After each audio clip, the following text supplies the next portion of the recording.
আর দেখো অনেকটাই উঠে গেছি আমরা, তো নিচটা তোমাদের দেখালাম। পুরো ঘুরে ঘুরে ঘুরে ঘুরে একদম পাহাড়টায় উঠতে হয় সিঁড়ি দিয়ে। সামনে মা আর ছদ্দিদা যাচ্ছে। ছদ্দিদা মানে আমার দিদার বোন, মানে আমার মার মাসি। তো সেই ছদ্দিদাদের বাড়ি হচ্ছে আসামে, তো ওদের বাড়ি থেকেই আমরা আবার এখানে ঘুরতে এসেছি।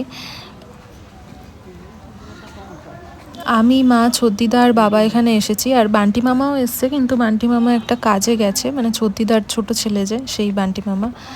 তো যখন আমরা এখান থেকে বেরোবো তখন আবার বান্টি মামা চলে আসবে, এসে আমাদেরকে নিয়ে যাবে। তো দেখো অনেকটা উপরে উঠেছি পাহাড়ের উপরে, এসে এখানটা একটু হাঁপিয়েও গেছি। তো এই বসার জায়গাটাতে বসলাম তিনজনে। আর গাছের মধ্যে বার্ড হাউস বানানো রয়েছে, কি সুন্দর। ওই দূরে দেখো ব্রহ্মপুত্র নদটা পুরো দেখা যাচ্ছে, আর এখান থেকে দেখে মনে হচ্ছে পাহাড়টাকে ঘিরে রয়েছে একদম ব্রহ্মপুত্র নদটা। চারিদিকে সৌন্দর্যটা খুবই সুন্দর।